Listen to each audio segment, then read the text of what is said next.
Hello and good evening. Thank you all so much for being here. My name is Charlotte Gilbride, and I am the coordinator of the Nancy R. Chandler Visiting Scholar Program of the COCC Foundation. And now I'd like to introduce tonight's speaker. Dr. Lisa Féinics is a former foster youth who graduated with a PhD in neurobiology and behavior from the University of Washington in 1998. She has worked as both a scientist and an educator at biomedical research institutes and universities in the United States and abroad. Her current area of expertise focuses on the impact of complex trauma, both on the brain and the development of self. She's currently coaching students with lived experience foster care towards college student success at Portland Community College. And the book I mentioned, Alternate Ending, was published in 2016, and she is currently working on her next book. Maybe she'll tell us about it tonight. Her spare moments are devoted to riding her motorcycle, playing with her 2 street dogs she adopted while living abroad, and visiting her daughter. Please join me in welcoming Dr. Lisa Féinics.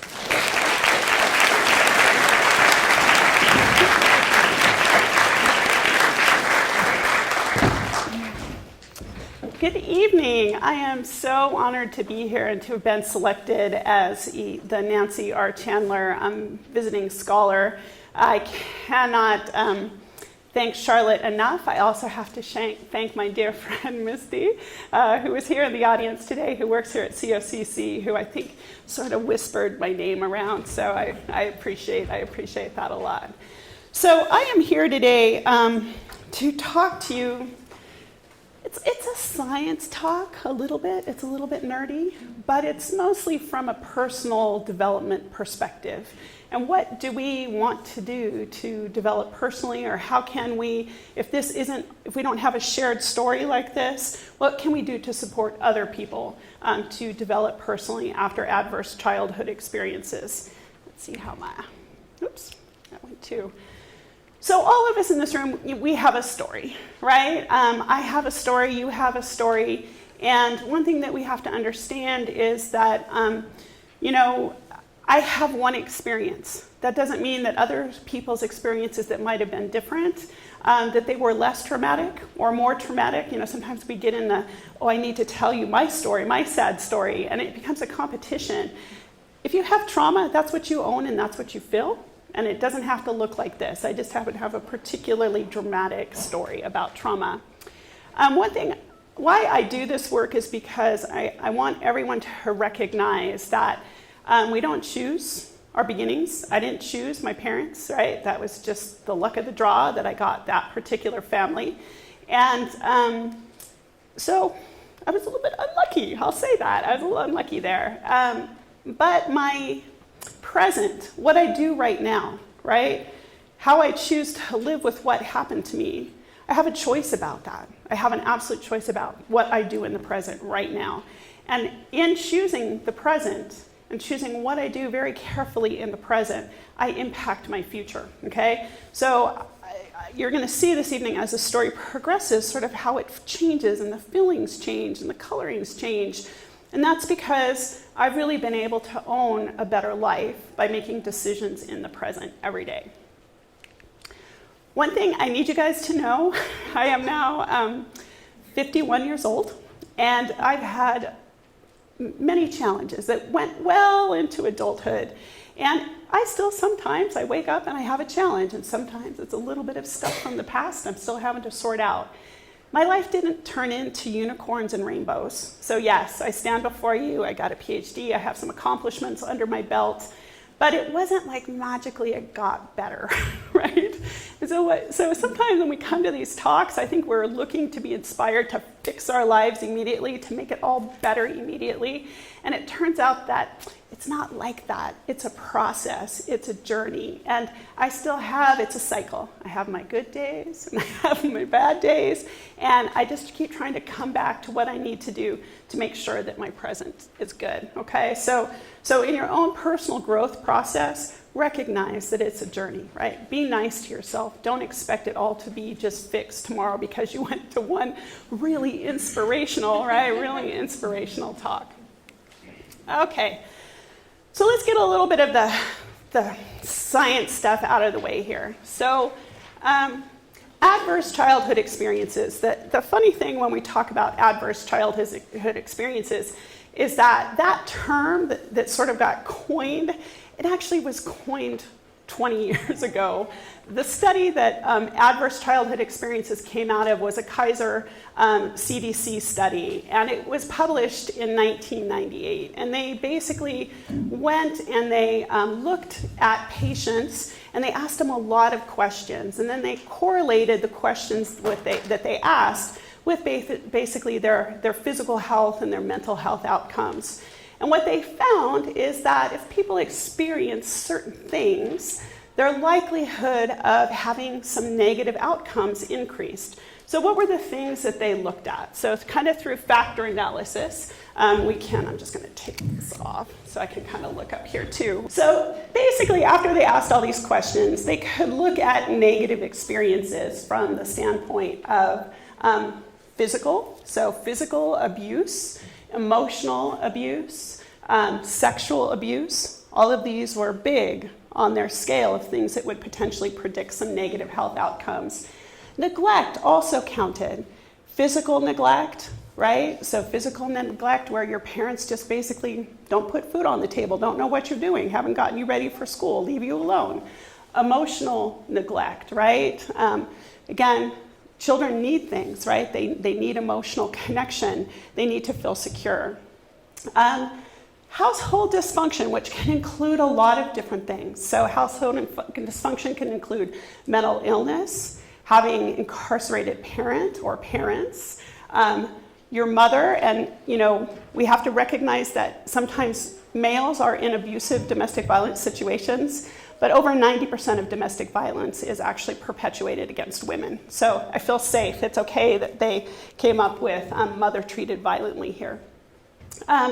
Substance abuse, right? So is there someone with an addiction problem in the family? Drugs, alcohol. Divorce, that was another factor. If your parents divorced, they found that it correlated with negative health outcomes. So they kind of then parceled these down, and I refer to them to the Big 10, right? The Big 10 ACEs. So what did they find? Well, basically the way that it works, and I've kind of adapted their ACE pyramid here for this. So you have these adverse childhood experiences, which sometimes is also referred to early life adversity, depending upon who you're reading. So again, abuse, neglect, household dysfunction, and more. Okay, so those occur. And it turns out that we kind of go through some really critical developmental periods. So we're a little bit more vulnerable during some periods than others, but certainly any of this going on in your child is probably going to have a negative impact. But in that early developmental period from age birth to 2, our brain is doing a lot of changing. Same thing when you go through adolescence. Our brain is doing a lot of changing. So sometimes you can only have stuff occur during that critical period, and it will have an impact on you, okay? So, and what are those impacts? Well, it turns out that there is altered neurodevelopment. I'm going to show you some examples of what happens in the brain. And there's some areas of the brain that are particularly affected by ACEs, and that's the prefrontal cortex, which is super important for decision-making, executive functioning, impulse control.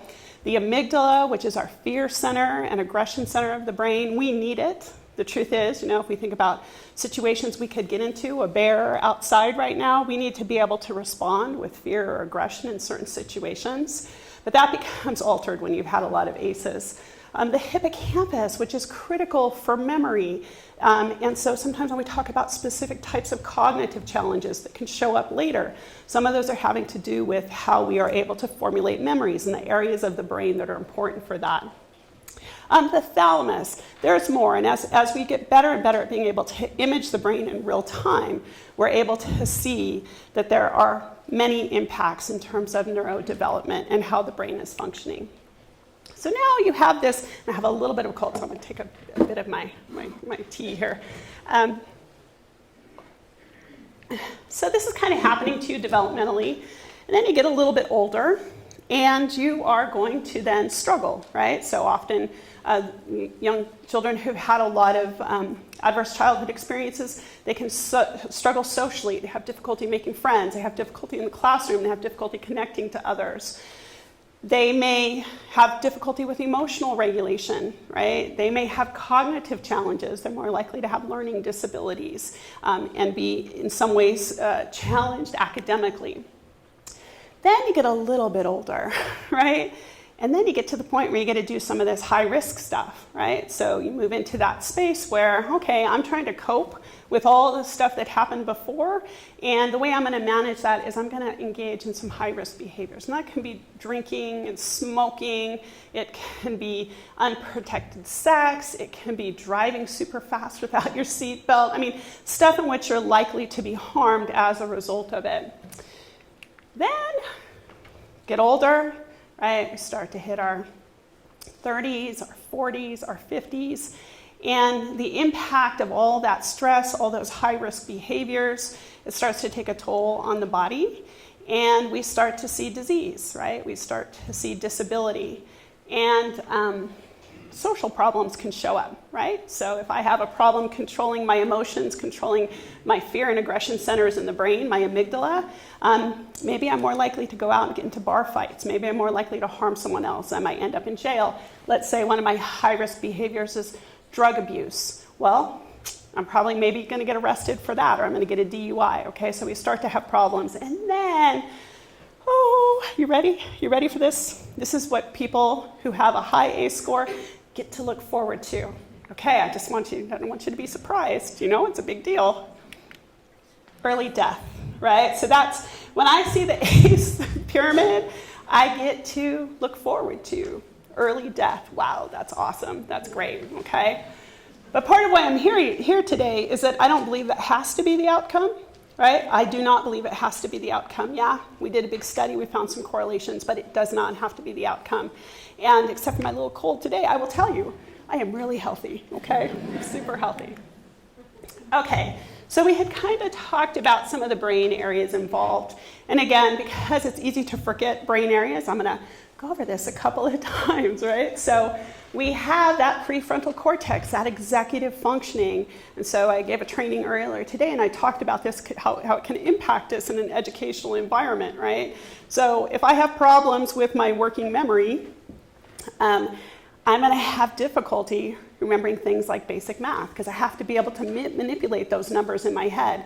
If my working memory isn't good, which mine is not, I'm not able to do that well. I'm also not able to put my keys down, walk away, and remember where they are, okay? In addition, I have to make decisions, right? We have to make decisions in life. And sometimes the frontal lobe helps us with that. And so if we have some dysregulation there, then it can make decisions much harder, right? So a big part of the work that I do with my students is actually helping them, teaching them how to make decisions, also learning how to control their emotions, practicing techniques that'll improve their attention span, okay? The cingulate cortex is another emotional area. And again, it's important for attentional focus and helping us regulate and control that amygdala. So we have that prefrontal cortex that has some connections back into the amygdala. And so when I potentially get bumped by someone, I don't immediately go into a space of, oh my goodness, this is an abuser, I need to fight back. Because if my prefrontal cortex is working well, it says, oh no, that's just a nice person who bumped into me. When that's not working well, I can quickly move into a fear and aggression space over small things, okay? So all of these are critical. The hippocampus, which is really important for the formation of long-term memories. So we have memory that basically we have information that comes in, it has to be encoded in some way, it has to be stored, and it has to be retrieved. Well, the hippocampus is super important for making sure that that information gets stored. And it turns out that stress hormones, this is an area of the brain where the stress hormones actually will kill off the cells that are there, okay? And so the hippocampus is often impacted. So people who've had a number of ACEs, a high ACE score, typically have some additional memory challenges as a result. The good news is that Again, science depends upon which study you're reading, so maybe it's still a little bit undecided, but there's some studies that suggest that we actually can regenerate new neurons in the hippocampus. So if we can learn to control stress, if we can learn to kind of protect our brain from all that stuff that was happening to us early on, we have an opportunity for plasticity. So I usually show this particular slide when I give this talk because it's an easy visual, right?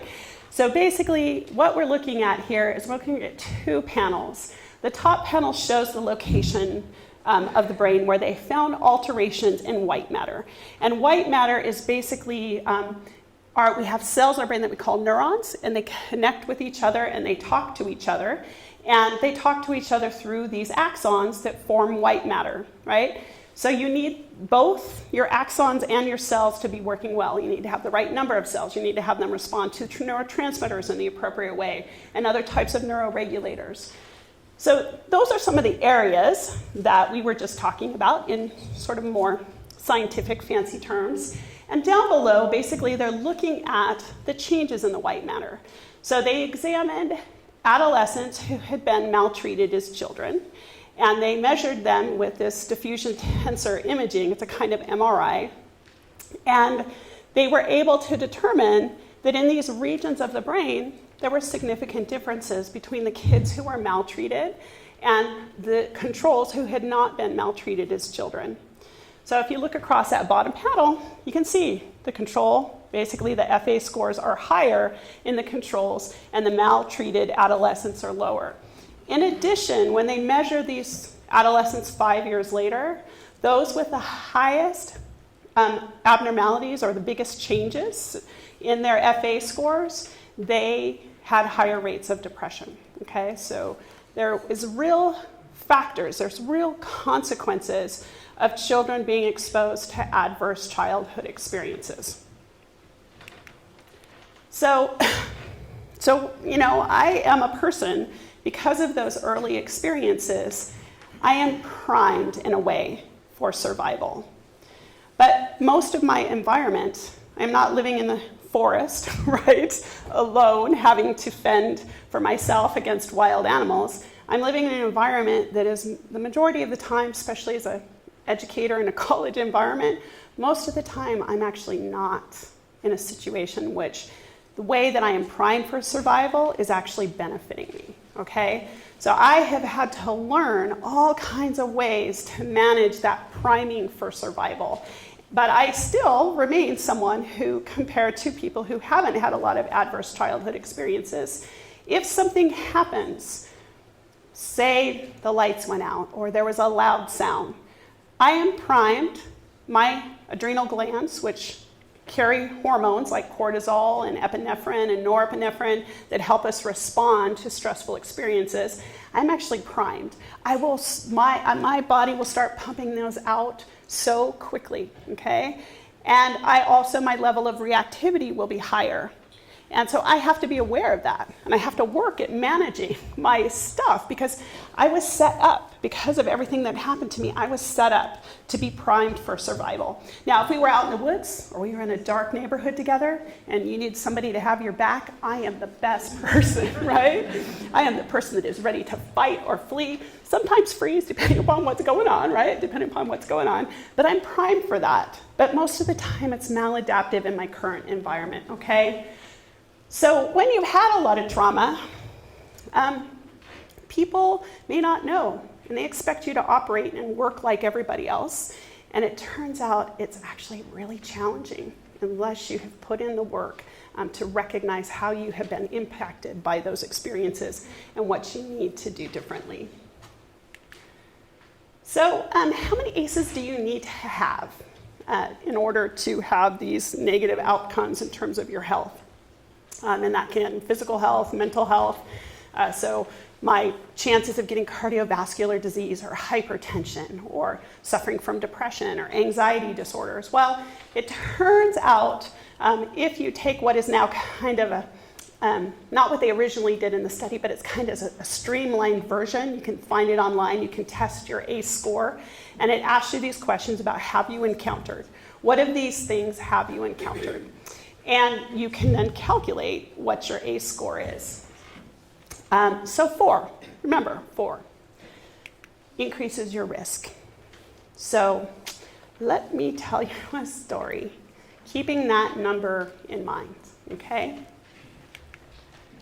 So this is some of my family, not all of my family. Up there on the left, you have my father, and to the right there, you can see my mother. And I am the cute little baby, right? I'm just gonna own it. I was super cute. Although they tell me I was born super hairy, like really hairy, like black and hairy and the hair fell out. But anyway, I usually don't tell that part. I just say, look what a cute baby I was. There are 2 of my half-siblings sitting there, so the smaller kids in between. Now, if we look at this picture, this looks like some sort of prototype, of the American family in the 1960s, early 70s. And they look happy enough, but it turns out what's on the surface doesn't always indicate what's really going on. So my mother, by the time she had married my father, had been married before. She had also had her first child at 14. She had her next, I think, at 14 or 15. Next one was born by 16. She ended up divorced. She ended up remarried again, 2 more kids by the next husband, who was not a good guy. And then she married my dad. And at the time that she married my dad, she was a woman with no place to live and 4 kids. And he happened to be the garbage man. And he talked to her, and she ended up in a very desperate situation involving basically a fire started by my brother. And she had nowhere to go. And my father, being the good kind of prototype of a man of his era, decided that he would take her in and he would marry her, okay, and take on these 4 kids. The problem was, though, is that my father liked to rescue helpless women. And the reason he liked to rescue helpless women is because they were easier to control, okay? Or so that's what he was hoping for. So in the beginning, my parents, I hear that they were happy. By the time I was born, though, physical abuse had become a really big problem. And my father, who has his own history, and my mother, who has her own history, it turns out that he was not a good father to his children, in the sense that he felt that the way that you got kids to do what they needed to do was you did it with a really heavy hand. And so he was abusive in all different spaces of this family. So I was too young to remember the abuse at that point.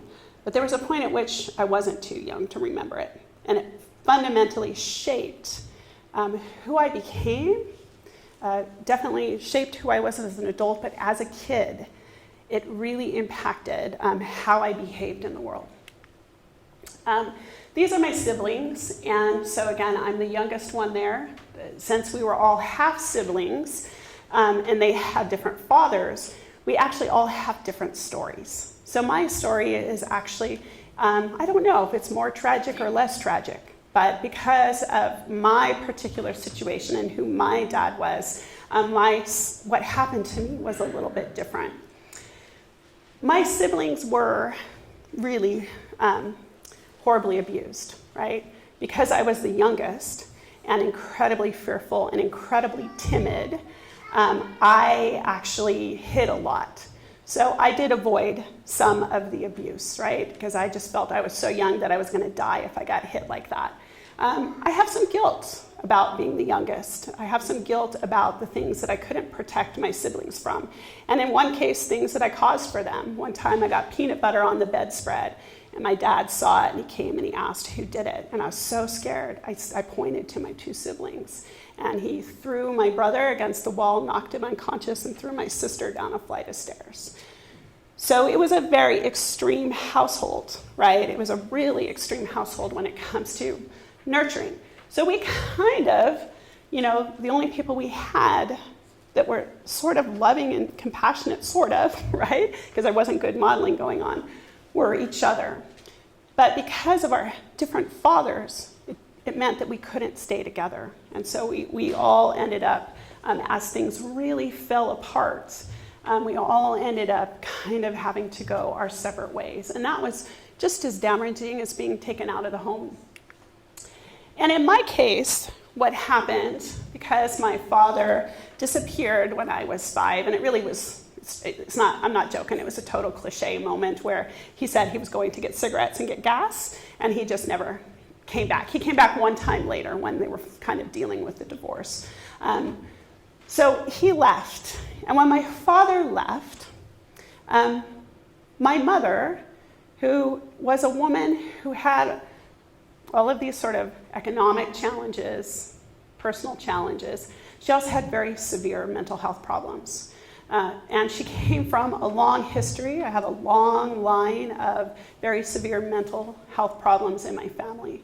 So my mom ended up with many different diagnoses over the years, but for sure she was what we call type 1 bipolar, which is like the most extreme form of bipolar disorder. My mom was actually not a horrible human being, and when she was well, she was actually a really loving, kind. She did her best that she could, and she wasn't always awful. But when she was sick, when she was mentally ill, my mother was extremely difficult, right? She could also be abusive. She was often absentee. She had drug and alcohol problems as a way to kind of self-medicate. So my 2 oldest siblings went back to their father. My 2 next in line siblings, they went back to their father. And I became a ward of the state when I was 6 and went into like an official foster home when I was 8.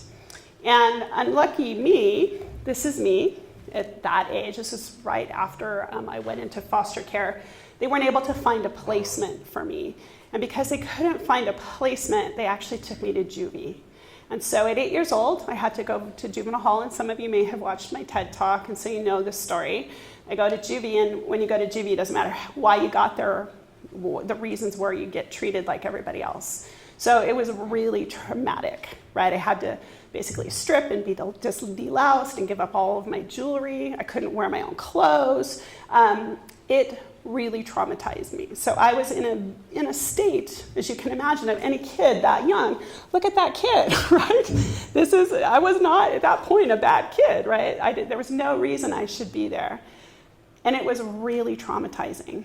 And then I went in. Finally, they found, as foster care goes, it's like a temporary placement, and then maybe it's supposed to be a permanent placement, but it doesn't work out, and then you go to another placement, right? So you kind of cycle, right? You cycle through people, cycle through situations and families. And it starts to take a toll on who you are, right? So first of all, thank goodness, right? This kind of experience, it's more common than we ever want it to be, but it's not the experience of the majority of kids. Kids go through divorce, they experience poverty, but most of them are not being so severely abused and neglected that they're removed from the home, okay? So I didn't have friends who had families who they ended up in foster care like me, right? So I stood out as a kid. I also began to show many of those problems that we had talked about, right? I started to show pretty profound learning disabilities. Like I was not peer matched. I couldn't do what other kids could do. I had some real emotional trauma. I had difficulty engaging with other people. I was incredibly terrified of adults that I did not know. Adults were incredibly scary, awful people. And that impacted my ability to sort of engage and interact and ask for help and do all the kind of stuff. I also got glasses really late. I probably needed glasses, and we talk about neglect, right? I probably needed glasses from the time I was an infant. But I got glasses at like 3rd grade, just before I went into foster care. So whereas before I had siblings that kind of could protect me and stood up for me, and I could wear jeans, and I kind of looked like one of the other kids, I went into foster care and I got glasses, right? I stopped looking like the other kids because I went to my first real kind of permanent home. Was an incredibly religious family who didn't believe that I should wear the clothes that I wore, that they were kind of heathenistic. And so I got dressed up in kind of bows and slacks, polyester slacks and things that other kids didn't wear, right? So I got picked on all the time. And I had just my own challenges, my own social challenges. And as a kid with learning disabilities, you get super sick of being called stupid by other kids. And pretty soon you just don't want to interact with them. You don't care anymore, right? You convince yourself it doesn't matter. So if you just take a look at this picture, maybe you can pick me out. Can you guys pick me out in there? So yeah, I was kind of getting taller. I was a bigger kid. I'm pretty tall now. But how do I look compared to the other children? Sad. Do I look happy, or am I smiling? Do I look like I'm with them, that I'm with this group of kids? No. It's like somebody jammed me in there and I'm super resentful about it, okay? So it was beginning to show, right? Kind of the stuff in the ACE pyramid, it's beginning to show. It's beginning to show up in very profound ways, which then sets up a whole cycle of having incredibly low self-esteem, feeling like you're stupid and trying to go through life unable to do what other kids can do. It marks you, right? Not having parents like other kids and being teased about that. Having a mom who sometimes when I was with her, because I would cycle in and out, would come to school and behave in ways that other people's parents did not behave in, right? I remember, bless her heart in a way, right? Summers was a time when she would often cycle into mania, and so she decided she would come to school during summer school and she would be one of the parent science teachers. And so, but the problem was she was starting to amp up. She was moving into hypomania, and pretty soon it was going to be extreme mania where you just couldn't predict what was going to happen. And so she decided we would start a bee colony. So she sent all these kids out, who knows if they had bee allergies or not, with a jar, and jars with lids, and we had to catch bees, and we had to bring them back, and we had to put them in this big aquarium, and she was going to create a hive. Clearly my mom knew nothing about beekeeping, right? So, right? And then, but the behavior starts out, sounds okay, but then it begins to escalate. The bees die. It trips her up a little bit. She starts now now it's frantic. We have to go get more bees. We have to get more bees. The behavior becomes so upsetting that, of course, teachers are now telling her that maybe she needs to leave, right? And I'm her kid, remember, I'm her kid, right? So this is the kind of stuff that happened to me all the time, right? Again, my mother, bless her heart, when she was well, but when she was sick, she was incredibly aggressive, threatening, difficult to deal with, and had beliefs that other people did not share, okay? So it was starting to show. Then, right? So I'm kind of having to be the grown-up a lot of the time, right? So if you get a copy of my book, please make sure you get through the first couple chapters, because there's some really funny stuff in there, right?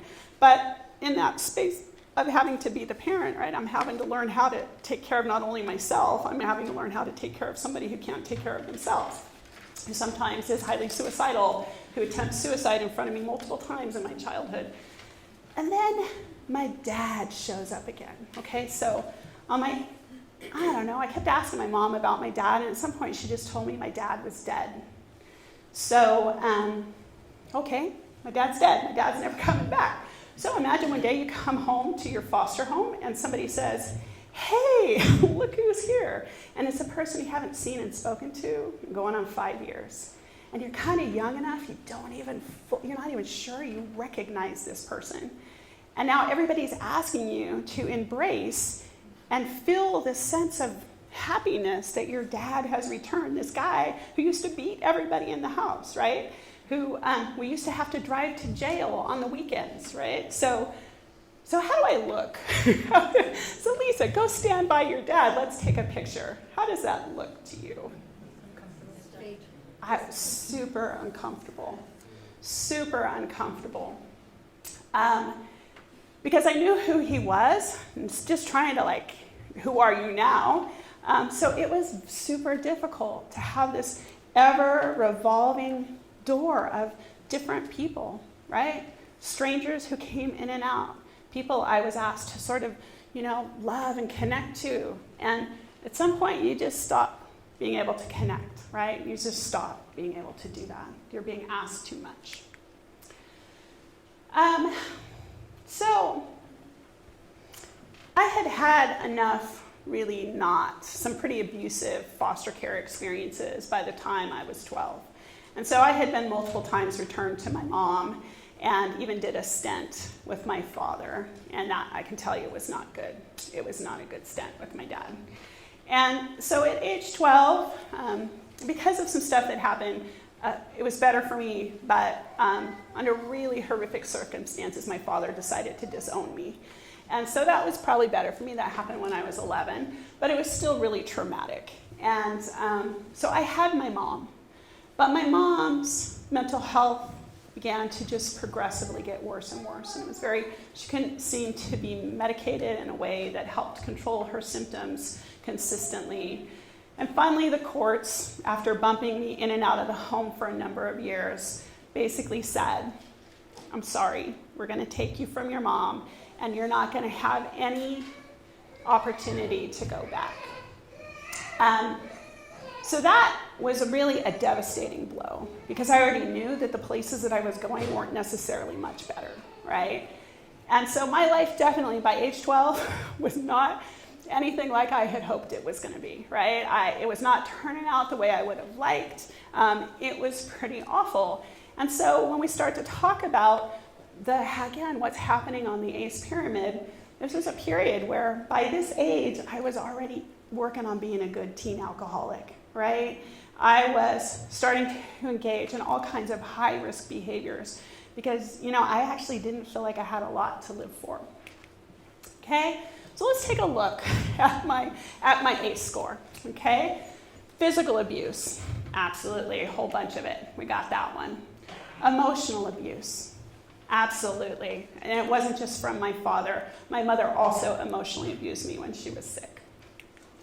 Sexual abuse, talked about that trip back to my dad, and probably was not the first time I had been sexually abused, but I was really old enough to really clearly remember it. Got that one too. Neglect. My mom, when she would get sick, would disappear for days at a time. So sometimes there just wasn't things like food in the house. We had to fend for ourselves. And we got good at it. Physical neglect. Emotional neglect, right? When I was crying, when my mom tried to kill herself, there wasn't anybody there to say, hey, it's going to be okay. I care about you. That happened a lot, where nobody noticed. I can tell you, I felt very invisible as a kid. Household dysfunction, we already talked about my mom's mental illness. Yep, got that one down. My dad used to beat my mom all the time. My parents divorced, probably a good thing. My dad eventually did go to jail. It was actually for domestic violence. But it was that weird era where he was the provider. So every Friday night we would drive him to jail, and every Sunday we'd pick him up so he could work Monday morning. Substance abuse, tons of it going on in the house. So I am a 10 on the ACE scale. And the ACE scale has kind of these sub-questions within that 10, and I'm a yes to those sub-questions too. So I am at the extreme end of what the ACEs sort of say is going to predict for you a really terrible adulthood and probably early death. One thing we need to keep in mind as we're thinking about trauma and we're thinking about these ACE scores is we have to remember that this is intergenerational stuff. So my mother and I, so this is a picture of my mother as a teenager. She was probably either pregnant or a mom at that point. That's me as a teenager, so that was right after I ran away, so I probably might have just had my 16th birthday. I was pregnant already at this point. So we both ended up as teen moms. We both ended up as high school dropouts. We both ended up in some abusive relationships. That was my first relationship, was particularly unhealthy. We both struggled. Right? I struggled with mental health challenges. I struggled with depression when I was young, really severe, awful depression. My mother cycled through, right?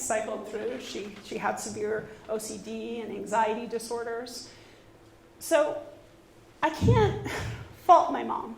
Turns out her mom was also mentally ill. My mom ended up in an orphanage as a kid. And, she, all the stuff, right? She went through it and then some, right? She went through it and then some.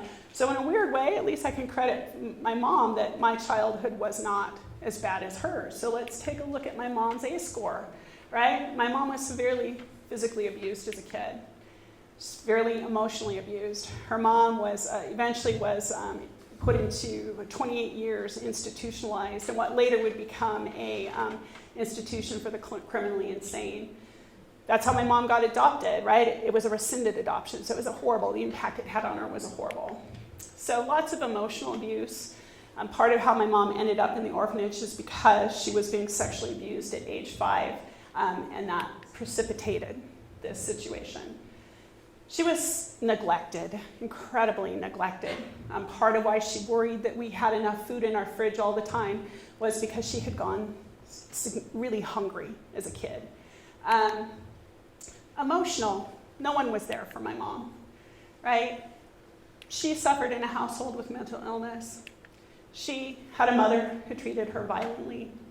Her parents divorced. She had incarcerated. I think it was her grandfather ended up being incarcerated. There was severe alcoholism in the household. So, it would be easy for me to judge my mom and feel really negatively about her, but she's coming from the same place. And so what we have to understand is when we think about trauma is we have to understand that there's an intergenerational component to this, and those have very lasting impacts. And science has shown us that not only do we end up, based off of our genes, with a particular genetic predisposition for certain things, right? So things tend to track in families. If you just tend to have a genetic predisposition in your family for something like mental illness, well, you have a greater chance that might impact you, and that's going to impact many other things in your life, okay? But there's this other thing that happens, and it has to do with when women are going to be birthing children and they experience a tremendous amount of stress, and their kids get exposed to a lot of stress hormones in utero, or even as they are themselves developing, they're exposed to a tremendous amount of stress hormones. It actually has the power. It doesn't change the DNA. What it does is it changes what we call epigenetic changes. It influences what genes get turned on and off. And those changes actually can get passed down to your offspring. So when we talk about generational trauma, there's also this part of it, this real physical part of it, right? So when we talk about generations of trauma, we're also talking about the impact that it has on the physical body, right? And some of those impacts, when we talk about how stress changes the genes, what it's turning on and off, it has to do with things like our telomeres and proteins, things that determine whether or not our cells are going to be healthy or our cells are going to be sick. So trauma definitely repeats, and it repeats in a lot of different ways. It also repeats because learned maladaptive behaviors. How could I know what a healthy relationship looked like? How could I know that it's not normal that your spouse beats you, right? How could I know that? I never saw anything but that, right? Also, in terms of how we care for our children, how could I know that? How could I know what was an appropriate way to care for a child when I never had anybody who could care for me appropriately, okay? So there's both a lack of learning that occurs and it gets passed down through generations, but there are also some learned maladaptive behaviors. So when we're looking at change, right, when we're trying to say, how am I going to better my life, right, we have to look at a wide range of factors that we need to address in order to change our lives. Let's see. Okay, so I'm here today not to depress you, right, with a sad story. Not to convince you, according to the ACE pyramid, that you're going to die early, right? What I'm here to do today, or that your brain will forever be changed and you have no hope of a chance of success.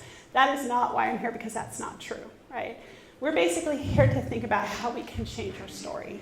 How can you be very aware, conscientious, and step up into your life in a way that is going to allow you, right, allow you to basically heal and have this, the best possible outcome. So some of the things that today I'm here kind of focusing on this individual. You as the individual, what do you as an individual have to do to basically improve, right? So some of this stuff is related to our biological predispositions and how are we going to manage that.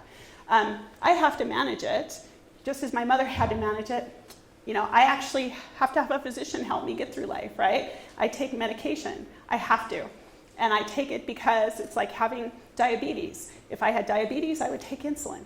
I struggle with unipolar depression. I got to take care of that, okay?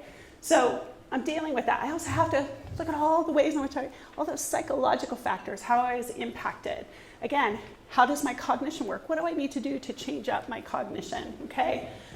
Another place in which we heal from trauma is through relationships, okay?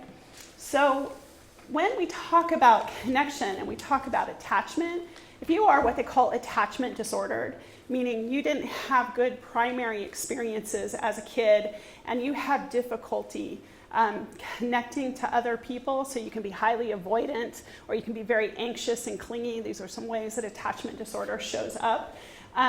So whether you're securely or insecurely attached, yeah, I got some attachment disorder.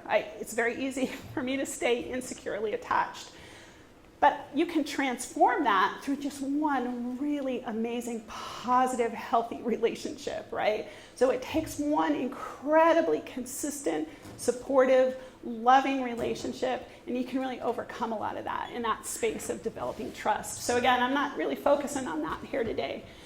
There's also community, and that's kind of the folks from Traces over there, kind of talking about what are the ways in which we have a community, we have resources, we have supportive institutions that help us move from a high A score, from a history of trauma, into becoming our best selves. So really, it's most effective when all of these things are in place, okay? So we're gonna kind of come back down and we're gonna again focus on the individual. So when you've had a lot of trauma, you are going to potentially show up with some particular challenges in life, okay? So for sure, my capacity for connection has been compromised. Still working on it. It's much better than it used to be. So I've had massive growth in that area, right? Now I'm in a place where I can kind of trust and love people and feel like I want them around even when they annoy me, okay?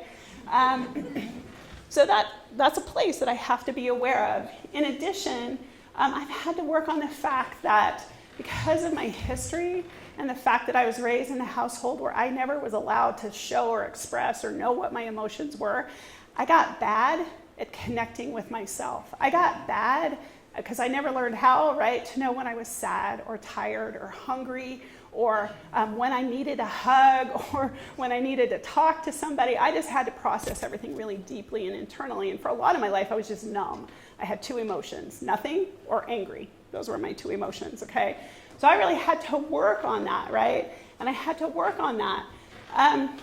I fell into the category of overly independent, right? I was overly independent, didn't trust anybody, but I could have just as easily gone to the other side and not trusted myself and felt like I needed people to rescue me in life. This capacity to trust others definitely was compromised in my case, and I had to work on that. Again, love and sexuality, right? I have this whole space of trauma around my sexuality and about being in intimate relationships. I had to work on that too, because I didn't want to cheat myself, right? I didn't want to cheat myself out of all of the wonderful space that life has to offer, where you can really, truly, and fully live, okay? It can show up when we're compromised in these ways. For example, my inability to be comfortable with myself, that could show up as an addiction. Starting to have some emotions I'm uncomfortable with, okay, easy way to solve that. I think I'll go have a drink, okay? It can show up, again, my anger, right, can show up in a space of impaired love, right? So maybe I'm just having difficulty trusting others. I'm having difficulty in the capacity for connection. Well, if I just act angry all the time, I don't ever have to get challenged to be connected because, gee, you just don't like me. That's easy for me, right? Not so easy for you, easy for me. So we kind of need to be thinking about, we need to look at what are the things that are showing up for us. If we really need to heal from trauma, we first have to be aware of how it has impacted us. So I had to work on something called interpersonal skills. I had to really work on this capacity to do this, right? Interpersonal skills are skills that provide a moral and psychological grounding that enable an individual to act with integrity and consistency in any situation. Because of my history of trauma, being able to act with consistency, super difficult, right? The integrity space, really being okay with who I am and living my life the way that I want to live it. Well, if I'm impaired by all of these vestiges of my childhood, I'm not going to be able to live with that space of integrity, right? So I had to really work on my interpersonal skills, which then change up and improve a lot of other stuff in life. Okay, what have I done? And what would be helpful to you if you are struggling in this space? One thing I really had to do is I've had to work on this, basically the therapeutic triad, okay? I have had to work on, I've had this space of resilience where I've had to really foster resilience. So I might have been born with a temperament that was already a little bit resilient, but a lot of my resiliency skills have been proactive. I have learned them. I have sought out the things that are incredibly healing for me. Being in nature, surrounding myself with basically calming and beautiful experiences, practicing meditation, reading books that inspire me, watching, if I'm going to watch a film at all, watching films that have some space that allow me to grow as an individual. This is the space of resiliency. I also had to work on self-compassion.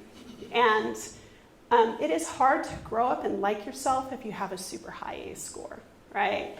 I didn't get a lot of positive messages. I didn't know about forgiveness because nobody was really good at forgiving me for anything, right? So I had to learn to be very kind to myself. I also had to learn to forgive me for being who I am, being flawed. I also had to learn to forgive others. I had a therapist once tell me that hate is like drinking poison and hoping the other person will die, right? So I had a lot of good reasons to hate. But if I'm going to carry that around inside of me all the time, right, that's going to have an incredibly negative impact on me, okay? So I had to work on all of these. So as you're thinking about it, think about what's most relevant for you. Okay, I had to work on resilience before I could ever get to forgiveness. And forgiveness of others came in before I could forgive myself. And then I was able to work on self-compassion. So which one, right? Which one do you think is going to be most important for your particular healing? Because we're all a little bit different, right? We all need to think about our space of focus. Is there one that you're more open to? So I didn't start out trying to work on all of them, right? I started out, what's the one I feel I can work on? What's the one where I think I can gain some insight around there? So again, if you're not ready to forgive, then that's not going to be the space where you're going to start out, okay? What beliefs and practices do you already have in place that can help support this journey? So, we know from basically positive psychology and happiness research, that people basically who have community, who have faith, who are involved civically, tend to be happier in life. I had a lot of really negative religious experiences growing up. So for me, when I decided to reach the space of how could I reach into faith, I had to kind of take a little bit of a journey, and I had to figure out what was going to work for me, because kind of the stuff I had been taught, there was too much trauma around that, and it wasn't going to work for me. So again, thinking about what is it that you need, and all of us are unique in this journey.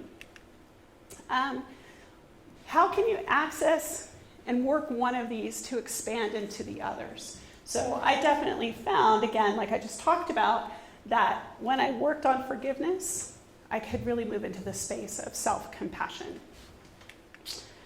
All right, so one of the things that I like people to be aware of is that we are shaped by our experiences in terms of our perceptions. So we know that our culture, believe it or not, we think that perception, this idea that we take in our world and we have a kind of a construct for what it is, it's actually shaped by what happens to us. So just like if you have some receptors in your eyes that aren't working right, your cones aren't working right, you have color blindness and you look out into the world and you see the world differently than other people. So you don't see red and green, you see kind of brown, right? You don't know what that is because you have this space where the receptors don't work right and your perceptions are different. Well, it turns out our experiences, our cultural experiences, our individual personal experiences shape what the brain is doing. And that shapes the perceptions that we have. So we basically have something called top-down processing. It's a quick, shortcut way of sort of coming to view the world and making decisions in life. Sometimes this can lead to irrational beliefs or something called cognitive distortion. And it's this tendency to view the world through a particular lens, right? So I sometimes refer to it as my head tape or my filter of how I'm looking out into the world. And I had to really be aware of this because when I first started out, moving into my young adulthood, even by 12, 13 years old, I thought I would be dead by 21, and I wanted to be dead by 21 because I thought that the world was terrible and that there were no good people in the world and there was no reason to continue to live, okay? So that's a filter. That's a heavy filter that was shaping how I perceived everything else that happened to me. So here's an example here. If you have a distorted belief that others cannot be trusted, it makes it more likely that you will interpret neutral facial cues negatively, right? So I was really good at imagining as if you all cared, right? As if when you went home tonight, you were going to think about me. But I would look out and I'd see your face, and if your face, maybe you were a little tired and you weren't smiling, or maybe you were looking away, and I must be bored. They don't like me. I'm not doing a good job, right? So that's that filter that comes in and begins to distort, right? Begins to distort my world. And so there's a lot of distortions that we can engage in. And so that space of moving into self-awareness, right? How can I be aware of what I'm doing? How can I be aware of how trauma is showing up for me? You have to figure out, right? My daughter and I laugh about it now. My daughter's a licensed clinical social worker. She's in her 30s and she's very happy and cute. And she laughs at me still. We're able to joke about it now, about the fact that I'm incredibly paranoid. So remember, I have a working memory problem. So if I put my phone down here and I forget I put it down and I walk off the stage today, I will walk to the back of the room and I'll say, oh my God, where's my phone? Somebody stole my phone, right? And it's always somebody stole my stuff because I was in all these foster homes where my stuff got stolen all the time. So I know that's an irrational belief, but it's still the first belief that comes to mind.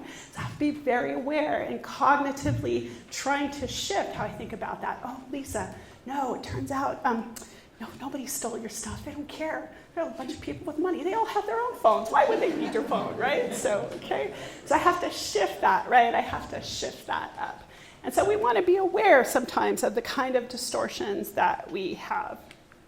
Okay. This picture is a color picture of what's on my book.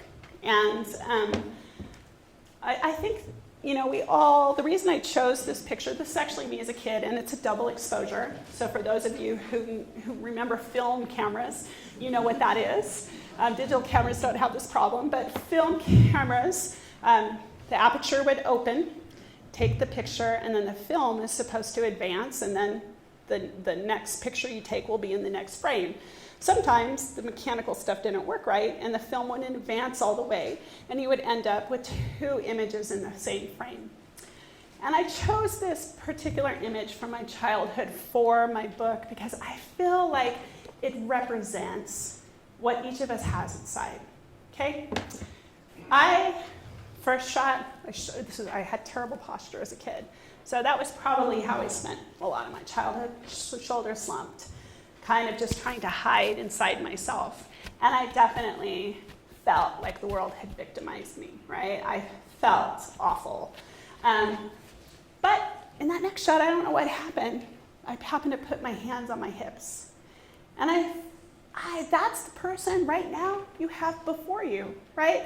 You have this person who said, dang, you know what? I got it going on, and I am gonna work really hard to exhibit into my life what I have inside, all the good stuff and not all the bad stuff, right? So this is my inner hero, and each and every one of us has an inner hero, and every one of us has an inner victim.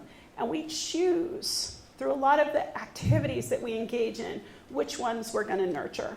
Okay, so I choose. My victim wants to show up. My victim wants to push my hero out of the way and move into a space of, oh, the world is horrible. People are horrible. I hate it. I hate this world. I can't take it anymore. I don't want to be a grown-up. I don't want to have a job. I don't want to do anything, right? But yeah, that's not really how I want to live my life. I don't want to be the top of the ACE pyramid. I don't want to be what other people expect foster kids to become. I don't want to be incarcerated. I don't want to have an addiction problem. I don't want to constantly be trying to kill myself. I don't want to be jobless. I don't want to be on public assistance. I don't want to be homeless. I don't want any of those things. But that's what statistics say I'm going to be, okay? So I'm working all the time to push out my victim and to make my inner hero. And so what are some of the things I have to stop saying to myself? And they still show up, right? I'm a victim, no one cares, I'm stupid, life is terrible, I can't do it, no one loves me, I'll never succeed, no one understands, I'll never get better, medication won't help, I'm worthless, exercise won't help, I don't deserve love, meditation won't help. I have all these excuses about what doesn't help when I'm in my victim space, okay? I can't because of my past. I could have gotten lots of sympathy along the way, and, people would have been like, well, yeah, I understand why she got incarcerated. She had a terrible childhood, right? Well, that's not the kind of sympathy that I want, right? I don't want to live that. People don't like me. I can't trust anyone. I want to die, which is a super common space if you have a 10 ACE score. So this is what I do instead. And I very proactively, still today, when my distortions just kind of automatically show up, I have to move into this space. And I have to say, people have harmed me, but I'm not a victim right now. People care. I'm smart. I can do it. There are people who care. I will succeed. People understand me. I will get better. Medication can help. I have worth. Exercise is good for me. I deserve love. Meditation can help. I can, no matter what my past was. People like me. I can trust good people. I want to live my best life, okay? And I'm in there all the time doing this navigation between what I have been shaped for the perceptions that I am likely to fall into because of my history, and I'm saying, nah, that's not who I'm gonna be. I'm gonna be my hero, okay? So it's work. Like I said, I didn't get a unicorn, right? I didn't get a unicorn, I didn't get rainbows, I didn't get a mansion in the sky. I just got a better life, right? So it wasn't magical, it was a lot of hard work, okay? So I think we're to the end here, and I will just do this one last slide where if you really want to focus on being resilient and you have a high ACE score and you don't really want to have all the associated problems with a high ACE score, there are real things you can do, right? So work on making connections, making positive connections. So I forgave people, but I didn't let the same abusive, bad people back into my life. I found better people, right? I made connections with better people. I learned coping skills. You have to be able, if you got that stuff going on back there, I already know my brain has set me up to be more emotionally dysregulated. I gotta learn some coping skills in order to manage that. Competency. I didn't gain self-esteem by giving up or getting a free pass or expecting people to do things for me because I have a sad story.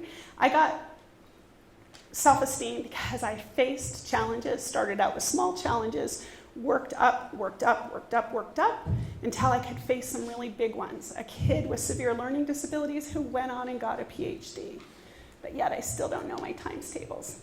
See, it happens, right? It happens.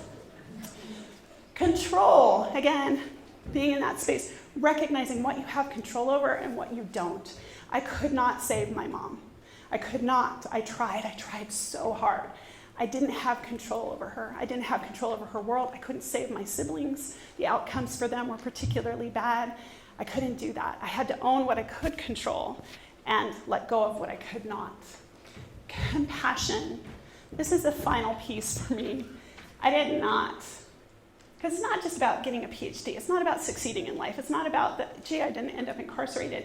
It's about, have I lived, do I feel fulfilled?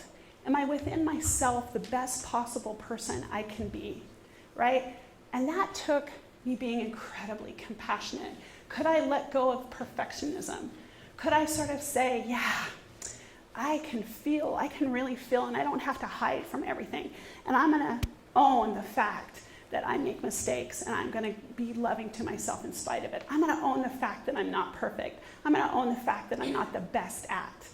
And in that space of compassion, this is really where it all came together. And that is why I'm standing here today, super resilient, in front of you, still happy, even though I didn't get a rainbow or a unicorn, right? I feel really good about life. And I want you guys to feel really good about life. And so that's my talk. Oops. Thank you so very much for your attention.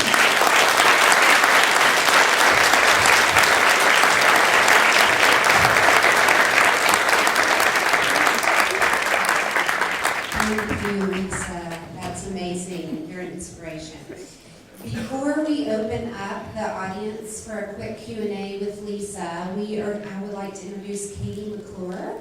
She is the director of Traces Central Oregon, and she wants to give us a little background on what's happening locally in this area. Oops. Oh, I think wait, yeah. Thank you. Is it on? It's on. Is this good? Yeah. Thanks. I'm what stands between you and the questions, so I'll be pretty quick. But I did want to share with you that there is a local movement called Traces. So if you want to be engaged in this kind of resilience nurturing work on an ongoing basis, all you need to do is there's a form over at that table that you can just put your contact information on. This basically signs you up as a partner.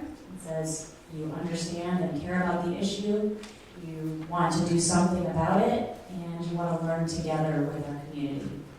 We have the healthcare industry, the education industry, from early learning through advanced education, and the United Way, and who am I forgetting? Healthcare, Better Together, United Way, are all working together throughout Central Oregon on the other two components of resilience that Dr. Féinics talked about, this relational and the community. So while, if you think about this, what we heard today was that ACEs are a challenge. Trauma creates challenges, but it can be undone through a lot of work. Now imagine the individuals who are doing that work. There's been a lot of challenges already, and now they're digging in to do more hard work. Traces is really about creating conditions in our community that make that work less hard. So by working, the people and the places that we spend our time in can nurture that resilience. We can connect with each other more compassionately. We can create spaces that are safe and welcoming for all. We can look at our policies and practices and think about what we can do that is more trauma-informed. And I'll give you one example, and then I'm going to get out of your way. You imagine in the schools, when I was a kid, there was a young woman in my 4th grade class who frequently would fall asleep in class. And our science teacher would walk around with the textbook and slam it down to wake her up. And we all thought that was really funny. And it was a punishment. Don't sleep in my class. But what we know now is that if there are kids who are sleeping in class, it may be because they're not getting any sleep at home. They're stressed because of what's happening at home, and this is the only time they get a chance to sleep. So our schools are doing a lot of training around this, and our teachers are really understanding that these things that may show up as what we used to term misbehavior are things that we can have more compassion around. And there's hundreds of examples of those kinds of things in the workplace, in education, and in our homes and communities. So if you want to be a part of that work, I hope you'll pick up one of our partnership forums and join the movement.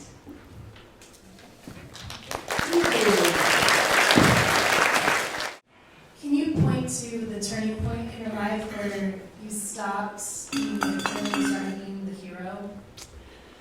Yeah, there are a couple spaces. I will tell you, it doesn't work for everybody,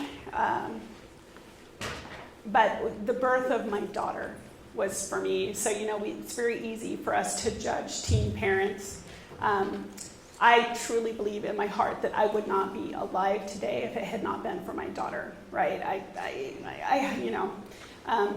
Some of the stuff that happened to me is just, stuff that it's incredibly difficult to sort of, you don't forget it, right? And there was just so much going on for me, like when I ran away, being, in this space where I've run away. I think my life is going to be better with this man who's 9 years older than me. And it turns out it's not. And I've made a terrible mistake.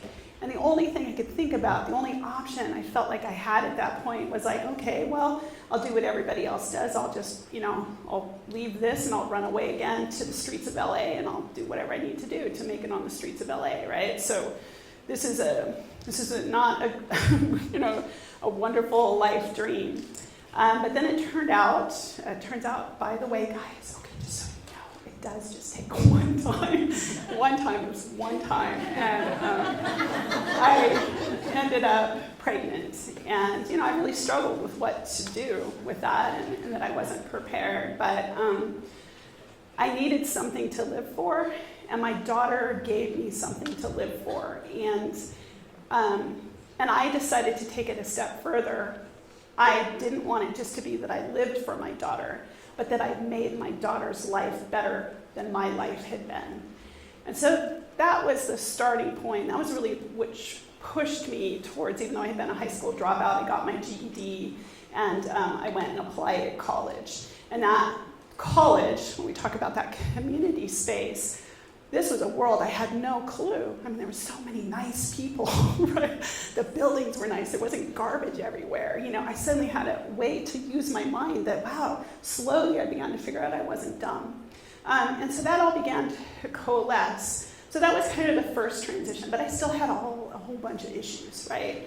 Another therapist once told me, the only reason you were attached to your daughter was because you had to be, right? That, he just saw me as this incredibly attachment disordered human being. And so then I had to go through a second space where I really began to want to own where I was not living my best life. And like I said, I am an incredibly brave person, but that also could mean I had some anger control issues, right? And so there were some things I really had to work on. I also was seeing all these places that were showing up where, I was accomplishing things, but I wasn't really feeling good about who I was or about my life. And so that was another space. That was actually my early 30s, and that's when I really began to work on, I want to feel different. And I had to really work on that space of solving.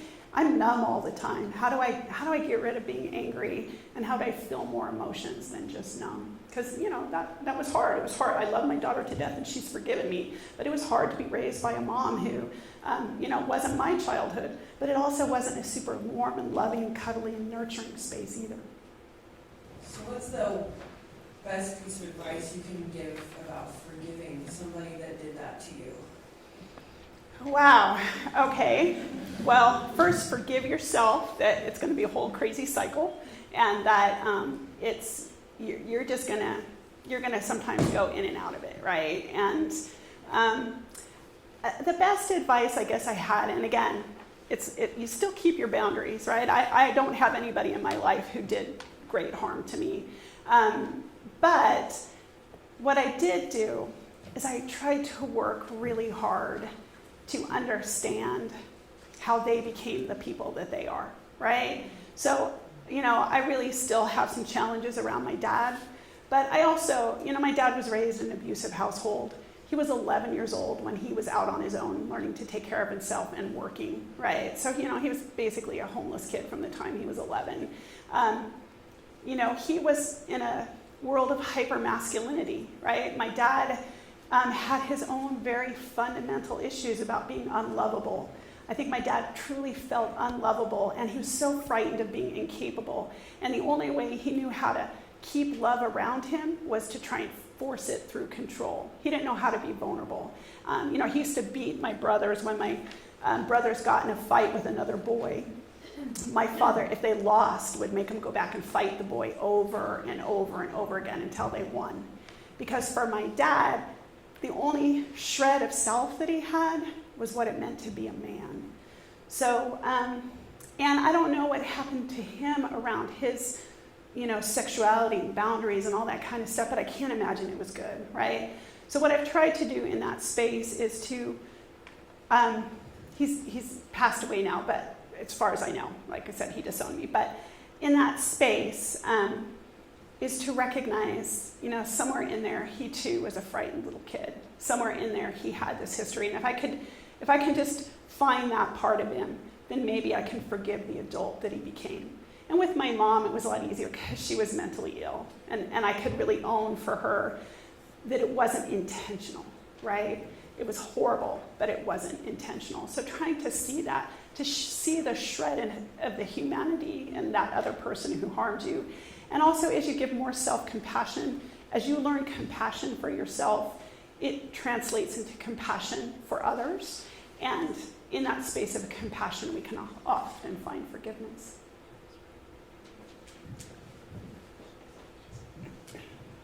So during this talk, we started out talking about abuse and then self-care afterwards.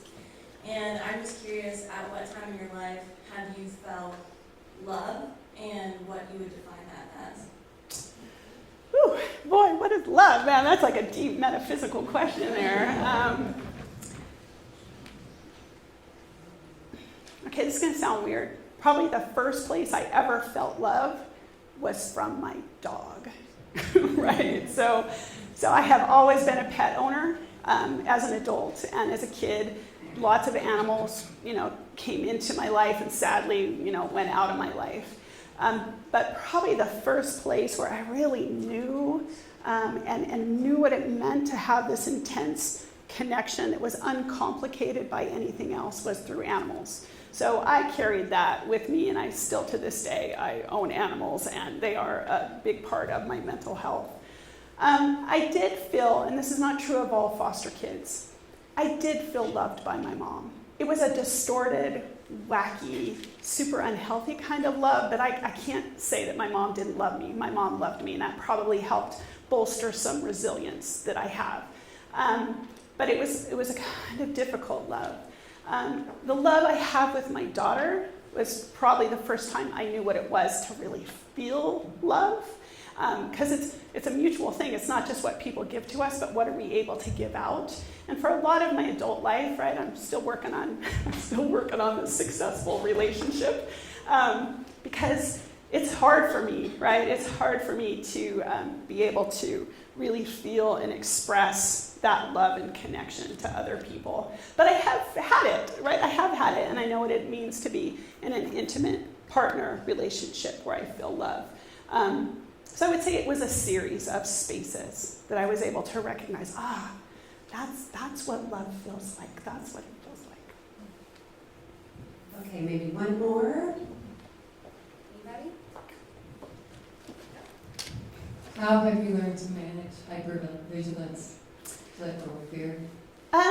So part of it is, so I've had to learn to ask for what I need, right? So if you have a history like this, nobody's teaching you skills around asking for what you need. So I still to this day, and depending upon how stressed or tired or overwhelmed or how chaotic my life is, my hypervigilance will wax or wane in severity, okay? So doing some very practical things helped me. So moving out of a dangerous neighborhood, right? So I've often been the poor person in the richest neighborhood, right? In the worst house, the most awful apartment, because I needed to make sure that my external environment, that I was safe and that I didn't feel that need to constantly feel. Because if you go to the neighborhood where I grew up in, you have to be, you literally have to be hypervigilant. And it's a whole different way of walking and an attitude, and it's a facet of who I am, but it's not who I want to be, right? So I don't want to be that. So part of it is creating an environment where I don't have to engage that hypervigilance all the time. I also have to structure my environments, like even in my work environment, that hypervigilance can be a problem. And so if you put me in a shared cubicle area where there's just people running in and out and students and conversation all the time, you overwhelm my brain's capacity to filter and process. So I've had to just be real. I'd own it. I'd own, like, hey, I need you to know I kind of have this defective brain, and it's okay, but I need these things in order to be most effective. And if you don't need me to be most effective, okay, force me into that slot, but I won't be most effective there. So I've also learned to ask for what I need, and I've tried to create conditions in which I don't feel the need to be hypervigilant all the time, because it doesn't take much for me to be triggered back into that, right? So, and again, it's kept me safe, right? I've traversed many dark, dangerous neighborhoods at 4 a.m, and that hypervigilance has kept me safe. But I don't want to walk downtown Bend and feel like, oh, I got to kick somebody's butt right now, So, all right. Well, I think that was the end of questions. Thank you so much. I do have books for sale in the back, and I'm happy to sign them. I think, Charlotte, we can do cash and check and credit card. So again, from the bottom of my heart, thank you so much, and I hope you are able to take something from this that is personally beneficial to you, and that helps you walk into your world as your best self.